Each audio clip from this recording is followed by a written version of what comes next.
ዕለታዊ አበይት ጉዳዮች የሚቀርቡበት ፕሮግራማችን አሁን ጀምሯል። እስከ ፍጻሜው ድረስ አብራችሁን እንድትሆኑ እንጠይቃለን። አብራችሁን ስለምትሆኑ፣ ስለምትደግፉን፣ ስለምታግዙን፣ ስለምታደምጡንም ደስ ይለናል። ከልብ እናመሰግናችኋለን። እስከ ፍጻሜው ከኛ ጋር ቆዩ። ፕሮግራማችን ጀምሯል። ይህ ፕሮግራም ለሌሎች እንዲደርስ ኖቲፊኬሽን ላልደረሳቸው በተለይ እንዲደርስ በማድረግ ረገድ የእናንተ ተሳትፎ ወሳኝ ድርሻ አለው። ስለዚህ የገባችሁበትን ቻናል እስካሁን የገባችሁት ላይክ አድርጉ፣ ሼር አድርጉና በየግሩፑ ላኩት። በፌስቡክ ገጻችሁ ላይ ሊንኩን ለጥፉት። ከዚያም በዋትሳፕና በቴሌግራም በመሴንጀር በመሳሰሉት ሊንኩን በመላክ ትብብር አድርጋችሁ ከዚያ ተከታተሉን። የዕለቱን መረጃ ለዛሬ የተባሉ አበይትና ቁልፍ ጉዳዮችን እናነሳለን።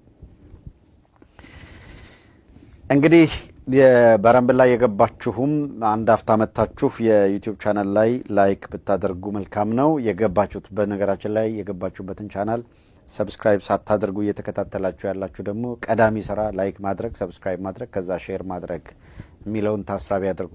ሰብስክራይብ ያላደረጉ አካላት ሰብስክራይብ እንዲያደርጉ መላክም አትርሱ። ሳታደርጉ እየተከታተላችሁ ያላችሁ ደግሞ ሰብስክራይብ አድርጉና ተከታተሉን። ወሳኝ አበይት ጉዳዮች ብለን የያዝናቸውን ለዛሬ የተመረጡ ጉዳዮች ጠቆም ላርጋችሁና ከዚያም እንደተለመደ ሁሉ የእናንተን ተሳትፎ የምናረጋግጥበት ፕሮግራም አድርገን ሰብሰብ አድርገን ቶሎ ወደ ቁልፍና ዋና የምንላቸው ጉዳይ እናመራለን። እንግዲህ ቀዳሚ በቅደም ተከተል አቀራረቡ ላይ የትኛው ይቀድማል የትኛው የሚለውን ትተነው ቁልፍ ጉዳዮቹን ግን እናንሳ በቀዳሚነት።